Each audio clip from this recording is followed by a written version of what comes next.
Billy y los exploradores no eran ya más que piel y huesos. En cambio, a Roland Weary le quedaba aún grasa para quemar.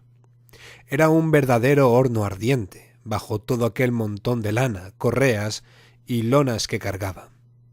Tenía tanta energía que se pasaba el tiempo recorriendo la distancia que separaba a Billy de los exploradores, portando mensajes que nadie había enviado y que a nadie le gustaba recibir. Además empezó a creerse que, puesto que andaba mucho más ocupado que los demás, le correspondía ser el jefe de la expedición. Se sentía tan ardiente y tan arrojado que, de hecho, no tenía sensación de peligro. Su visión del mundo exterior se limitaba a lo que podía ver por la estrecha rendija que separaba el borde de su casco del de la bufanda que le habían mandado de su casa, y que escondía su rostro desde el puente de la nariz hasta el cuello. Iba tan abrigado que incluso podía imaginar que estaba en su hogar, sano y salvo, superviviente de la guerra, contando a su hermana y a sus padres una verdadera historia de guerra.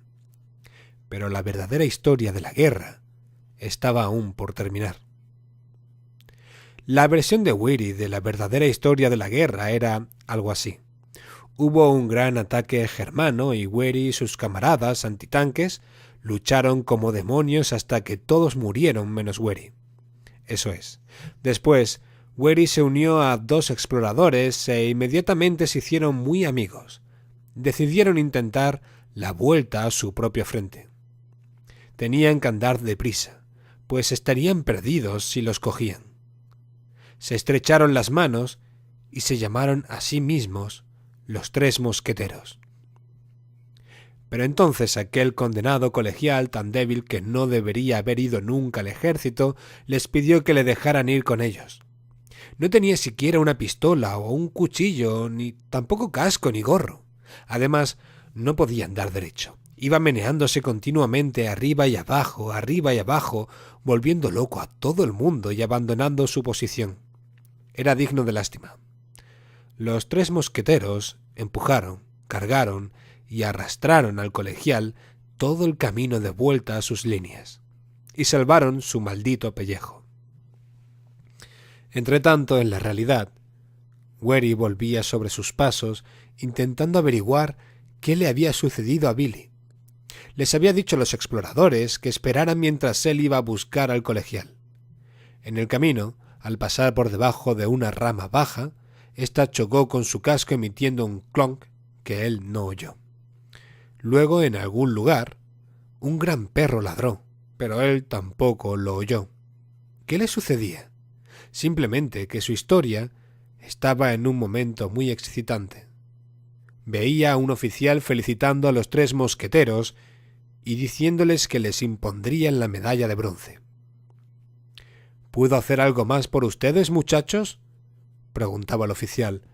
Sí, señor, respondía uno de los exploradores. Nos gustaría estar juntos hasta que terminase la guerra, señor.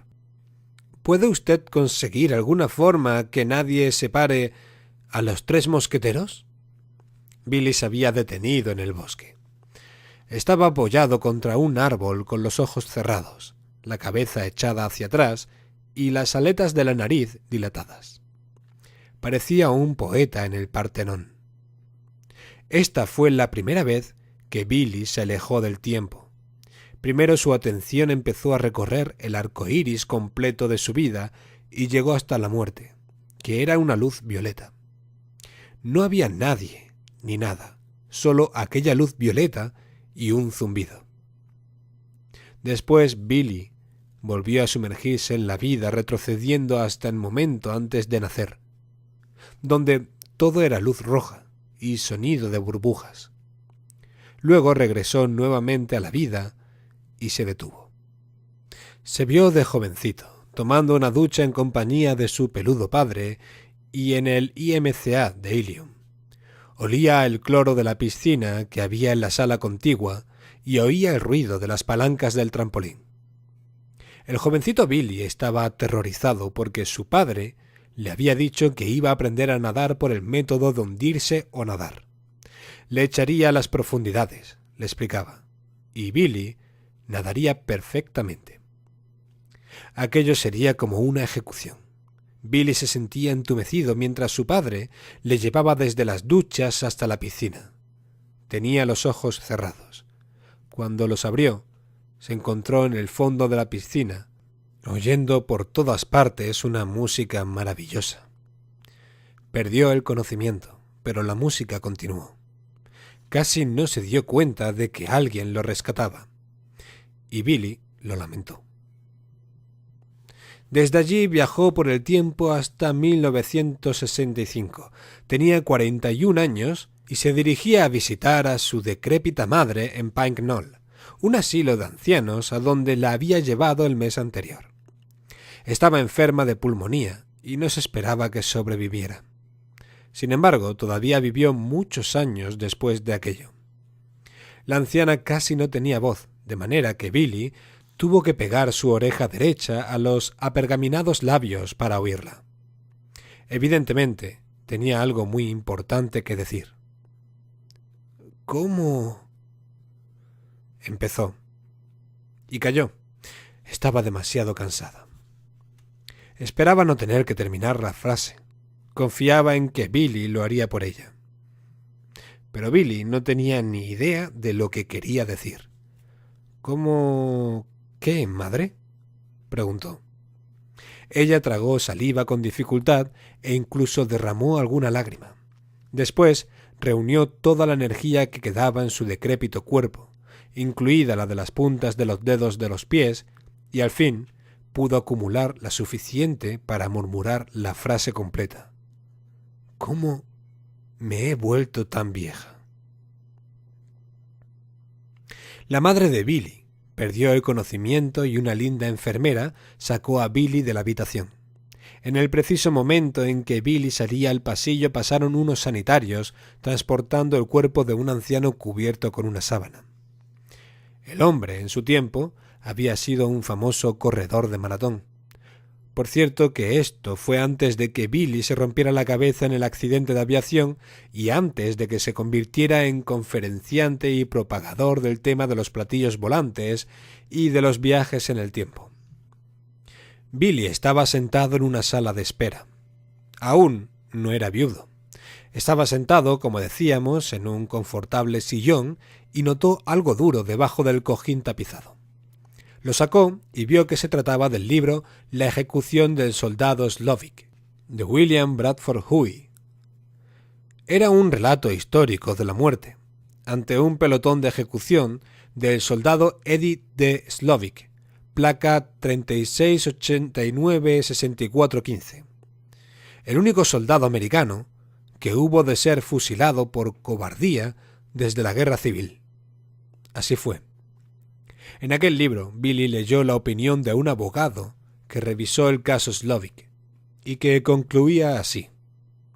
Había desafiado directamente la autoridad del gobierno y una futura disciplina se basa en una decidida réplica a este desafío. Si la pena de muerte debe imponerse en las deserciones, también debió ser impuesta en este caso no como una medida de castigo ni de venganza, sino para mantener esta disciplina, que es lo único que puede poner un ejército en condiciones de vencer a su enemigo. Nadie pidió clemencia en aquel caso, ni tampoco este libro intenta comprensión. Así fue.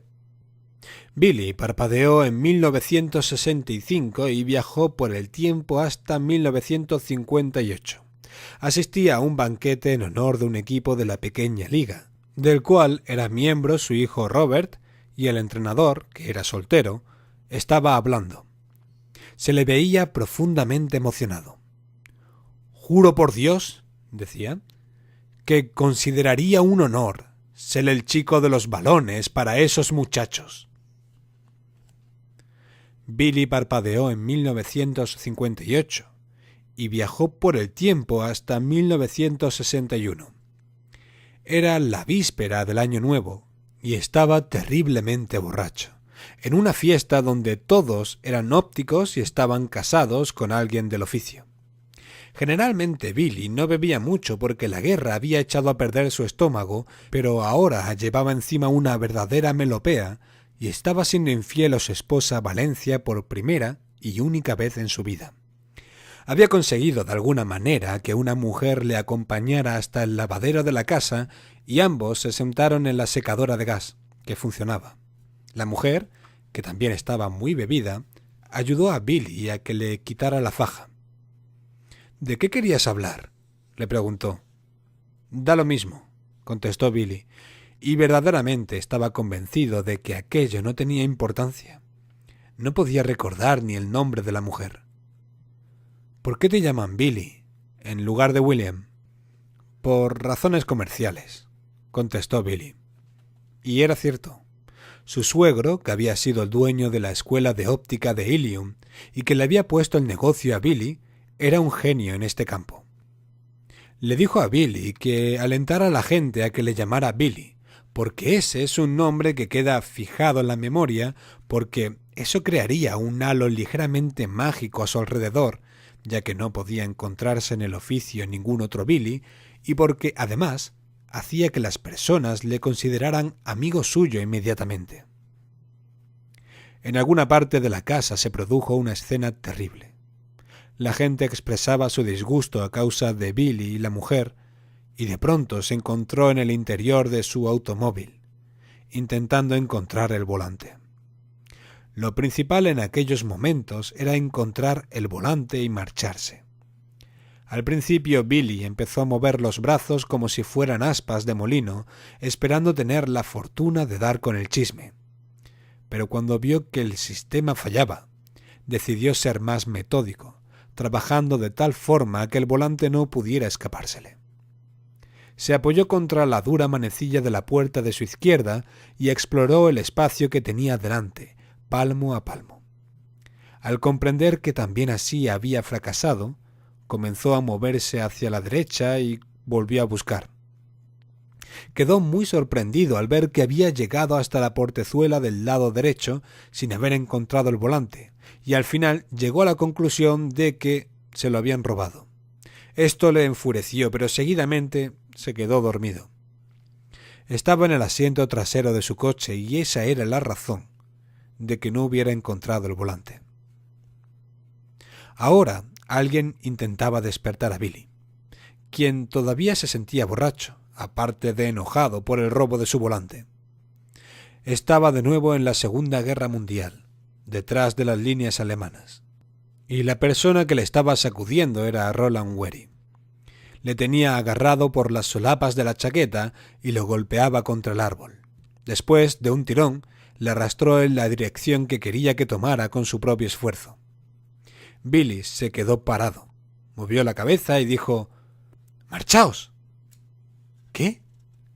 «Muchachos, marchaos sin mí. Estoy bien». «¿Estás qué?». «Estoy perfectamente bien». «Dios mío, siempre he odiado a los débiles», concluyó Wery por entre la urtidumbre de su húmeda bufanda casera. Billy no había visto nunca el rostro de Wery. Una vez que había intentado imaginárselo, imaginó un sapo en una pecera.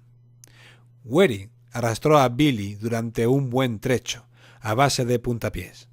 Los exploradores que les estaban esperando a la orilla de un riachuelo helado sí que habían oído al perro. También habían oído a algunos hombres dando voces como si fueran cazadores, que saben muy bien dónde está su presa. La ribera del riachuelo era lo bastante alta como para poder estar de pie tras ella sin ser visto.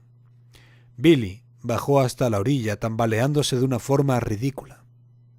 Después bajó Wery, tintineando, repicando y haciendo sonar todos los artefactos que llevaba encima. «Aquí estamos, muchachos», dijo Wery al llegar. «No quiere vivir, pero tendrá que hacerlo, quiéralo o no. Cuando salga de esta, por Dios que deberá su vida a los 3 mosqueteros». Esa fue la primera vez que los exploradores oyeron a Wery considerarse a sí mismo y a ellos los 3 mosqueteros. Billy Pilgrim, echado en el lecho del río, pensaba que él, Billy Pilgrim, iba a transformarse de un momento a otro, dulcemente, en corriente de agua. Si lo dejaran allí solo un ratito, pensaba, ya no causaría más problemas a nadie. Se transformaría en corriente de agua e iría flotando entre los troncos y la maleza de las orillas.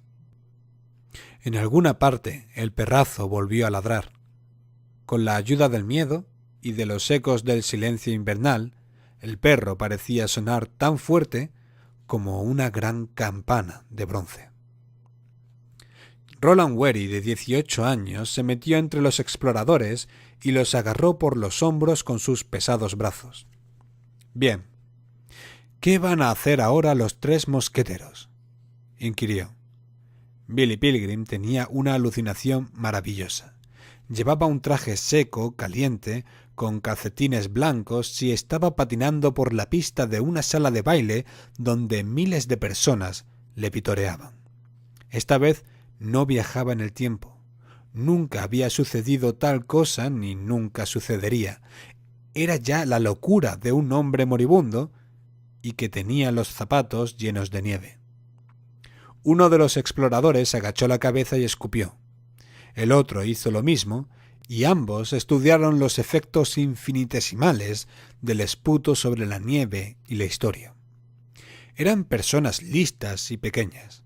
Habían estado tras las líneas alemanas muchas veces hasta entonces. Vivieron como criaturas de los bosques, resistiendo día tras día gracias al terror y a su instinto irracional.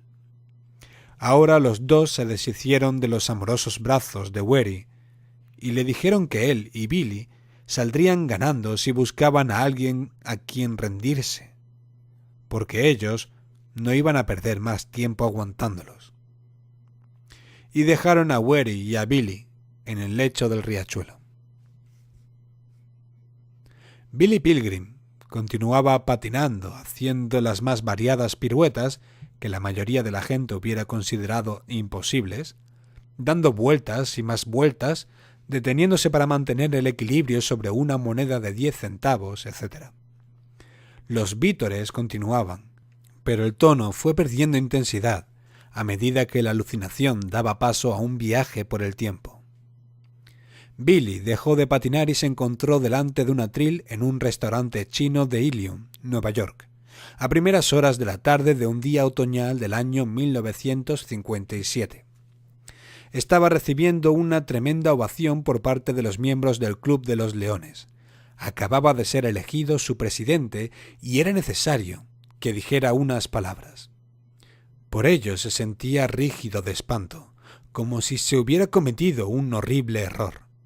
Todos aquellos hombres de sólida y próspera reputación descubrirían ahora que habían elegido a una persona insignificante y ridícula, y oirían su aguda voz, la que ya tenía cuando la ceguera.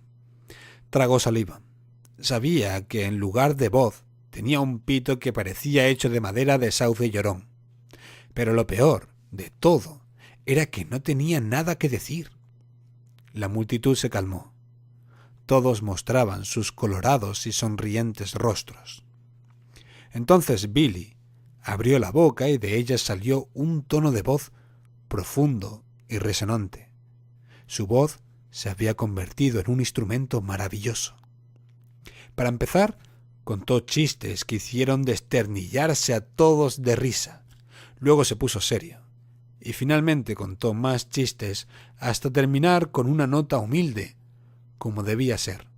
La explicación del milagro era esta. Billy había asistido a un curso de cómo hablar en público. Al volver a la realidad, se encontró de nuevo en el lecho helado del riachuelo. Roland Wary parecía querer matarle a golpes. Wary estaba de lo más encolerizado. Nuevamente se lo habían quitado de encima. Enfundó su pistola y su pañuelo, con su hoja triangular y sus canalones de sangre en cada cara, y después se puso a sacudir a Billy, haciendo resonar todos los huesos de su esqueleto y golpeándole contra el suelo de la orilla. No paraba de maldecir y blasfemar a través de los hilos de su bufanda casera. Hablaba de una forma ininteligible de los sacrificios que había hecho en beneficio de Billy y se extendía en consideraciones sobre la piedad y el heroísmo de los tres mosqueteros, describiendo con los más brillantes y apasionados matices sus virtudes y su magnanimidad y elogiando el imperecedero honor que habían conquistado para sí, el gran servicio que había prestado la cristiandad. La culpa de que esa entidad luchadora ya no existiera era totalmente de Billy, y Wary estaba convencido de que tenía que pagarlo. Así pues, le dio un buen puñetazo en la mandíbula y lo hizo saltar desde la orilla hasta el hielo que cubría el riachuelo. Billy quedó a 4 patas sobre el hielo, lo que aprovechó Wary para darle puntapiés en las costillas. Luego cayó de lado. Intentó apretujarse formando una bola. «Ni siquiera deberías estar en el ejército», decía Wary.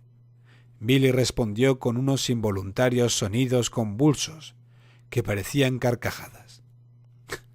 «¿Crees que es divertido? Preguntó Wary. Rodeó a Billy y se colocó a su espalda. La chaqueta, la camisa y la camiseta del muchacho se habían arremolinado sobre sus hombros a causa de la violencia, de manera que su espalda estaba desnuda. Los nudos de la columna vertebral de Billy estaban a merced de las botas de combate de Wary. Este echó hacia atrás el pie derecho y apuntó a la columna vertebral, al centro del tubo, en el cual Billy tenía tantas conexiones importantes. Estaba claro que se disponía a rompérselo. Pero entonces Wary se dio cuenta de que tenía público. 5 soldados alemanes y un perro policía atado a una correa les estaban observando desde la orilla del río. Los ojos azules de los soldados parecían llenos de extraordinaria curiosidad por ver cómo un americano intentaba asesinar a otro en un lugar tan lejano del hogar y por saber de qué se reiría la víctima.